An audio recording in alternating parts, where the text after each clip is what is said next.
La suite, c'est que Dieu a sanctionné Michal au point où, jusqu'à sa mort, elle n'a pas eu d'enfant. Donc, le mépris, c'est un péché. Proverbe 14, verset 21.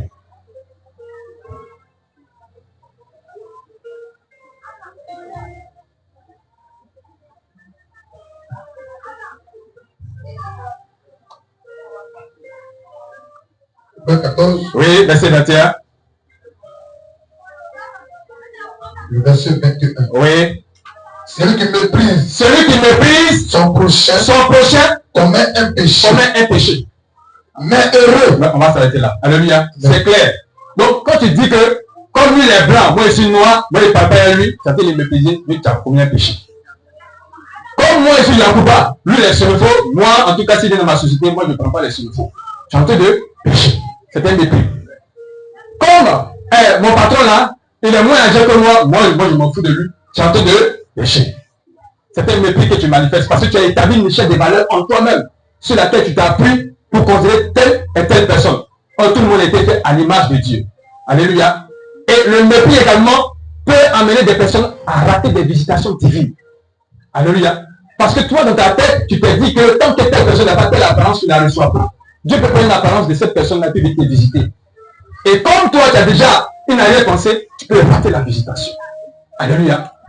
Le cœur de l'adorateur ne méprise pas l'autre. Quel que soit son ethnie, quelle que soit son apparence, il faut bien prendre la personne. Tu ne sais pas qui elle est. Alléluia. Peut-être que c'est Dieu qui te visite. Peut-être que Dieu envoie un ange pour te visiter. Abraham était assis sur les chaînes de Mamré. Et on dit il a vu 3 hommes. Au départ, il ne savait pas que c'était Dieu. Mais lui, il s'est dit qu'en tant qu'adorateur, c'était un privilège pour lui de recevoir des visiteurs. Donc, il a couru pour venir devant eux, pour pouvoir les recevoir, sans savoir que c'était Dieu des anges.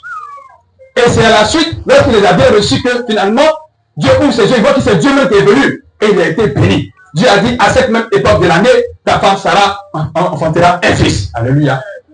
Donc, on ne doit pas mépriser les gens, non seulement pour craindre Dieu, pour montrer à Dieu que nous sommes des adorateurs en esprit et en vérité, et pour ne pas manquer aussi les visitations divines. Alléluia.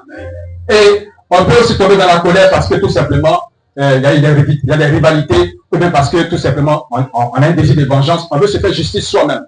La colère se manifeste par des cris, par des injures. Ça peut aussi déboucher par des affrontements, des querelles et des bagarres. Et le pire qui peut arriver, c'est qu'il peut y avoir des meurtres. La colère peut également empêcher, ou encore peut créer des échecs au bois des percées. Au moment où tu es arrivé, là où Dieu veut te bénir, par la colère, tu peux rater une bénédiction. Ce fut le cas de Moïse. Moïse, Dieu l'a utilisé, Dieu a fait des grands miracles. Il devait accompagner le peuple maintenant à Canaan. Et arrivé à un moment donné de leur marche, lorsque le peuple avait soif, Dieu lui avait donné une instruction. Il dit, prends le bâton, va te placer sur le rocher, et à mon instruction, tu vas frapper le rocher. Et Moïse, arrivé par la colère, il a pris lui-même l'initiative de frapper le rocher par 2 fois. Et l'eau est sortie. Dieu s'est irrité, Dieu était indigné. Dieu a dit, bon, comme tu as fait ça là, tu vas pas rentrer à Canaan. Alléluia. Donc la colère a fait que Moïse a échoué au bord de la percée. La colère également, c'est une porte ouverte aux démons et à la sorcellerie. Les sorciers qui t'attaquent, il fait dans le monde spirituel, ça ne marche pas là. Il vient physiquement maintenant pour te provoquer. Il peut utiliser quelqu'un, une fois que tu tombes dans la provocation, la colère, et puis il va venir t'attaquer. Éphésiens 4, verset 26 à 27, rapidement.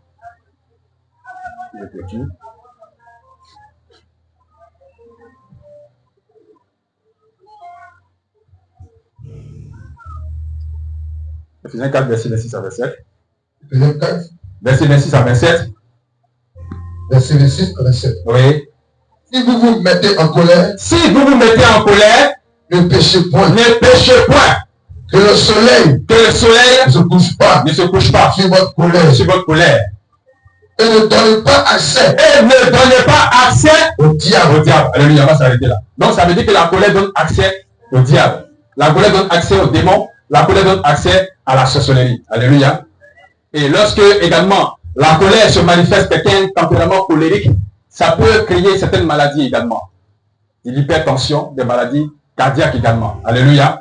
Comment faire? Quelles sont les armes à aborder? Les armes que Dieu nous donne pour vaincre la colère. Il y a la prière. Par la prière, on peut détruire tout ce qui est lien héritaire de colère. On peut également neutraliser, chasser les esprits méchants de colère, tels que les démons guerriers. Alléluia. Pendant les moments de discussion avec quelqu'un, si je sens que le débat devient un peu houleux, je fais quoi? Je joue la carte de l'apaisement. Moi, je prends un ton doux pour faire tomber la discussion. Alléluia.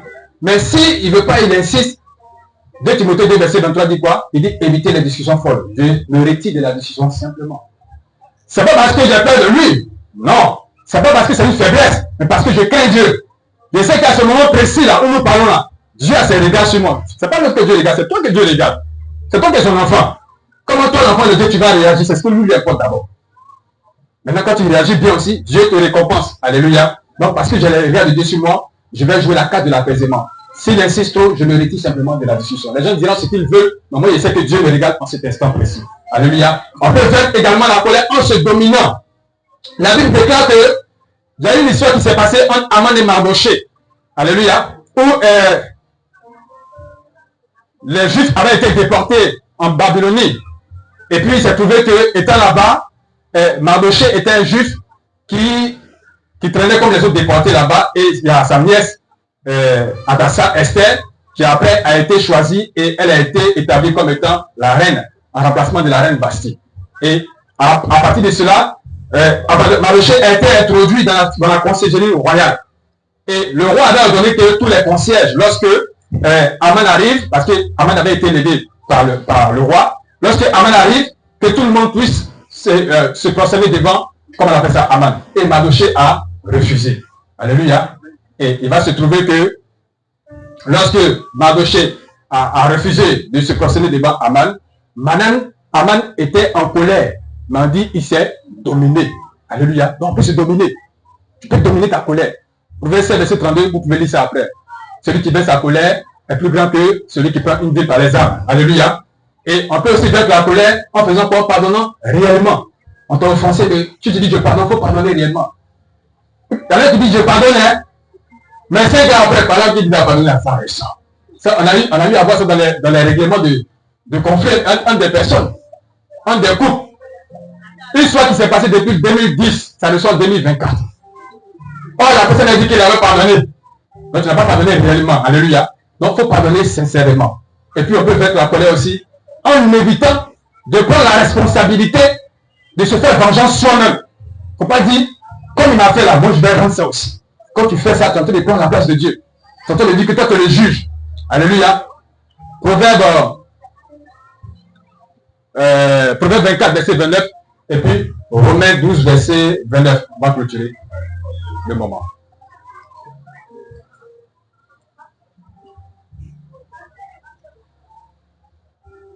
Proverbe 24, verset 29. Verset 24. Oui. Le verset 29. Oui. Ne dis pas. Ne dis pas.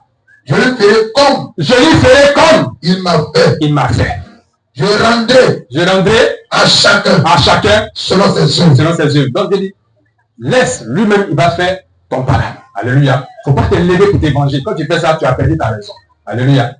Et tu as péché également contre Dieu. Romains 12, verset 29 également. Pour boucler. Romains chapitre 12. Oui.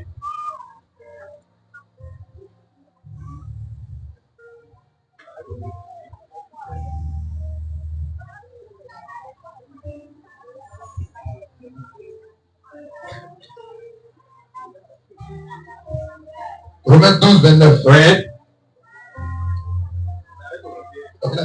Avec 21, donc 19, pardon. Romains 12, 19. Oui. Ne vous vengez point. Ne vous vengez point. Vous-même. Vous-même. Bien-aimés. Bien-aimés. Mais laissez agir. Laissez agir. La colère. La colère. Car il est écrit. À moi la vengeance. À moi la vengeance. À moi la rétribution. À moi la rétribution. Dit le Seigneur. Dit le Seigneur. Alléluia. Dans Matthieu Bible, il dit ne vous vengez point. Laissez Dieu agir. Alléluia. Là-bas c'est plus précis. Il dit laissez Dieu agir. Alléluia. Donc voilà pour ce qui est du fait que nous, en tant qu'adorateurs de Dieu, on doit préserver notre cœur dans la pureté et la sainteté en évitant de se laisser emporter par un tempérament de colère. Alléluia. Parce que la colère, ce n'est pas un fruit de l'esprit. La colère, c'est un désir charnel, c'est un désir, c'est un fruit, comment on appelle ça? Un désir démoniaque. Alléluia. Un sentiment démoniaque. Alléluia. Donc, voici ce que nous pouvons dire à ce sujet-là. Alléluia. Nous avons terminé avec ce dernier sous-chapitre. Et si ça t'a fait du bien également, tu vas acclamer le Seigneur. Alléluia.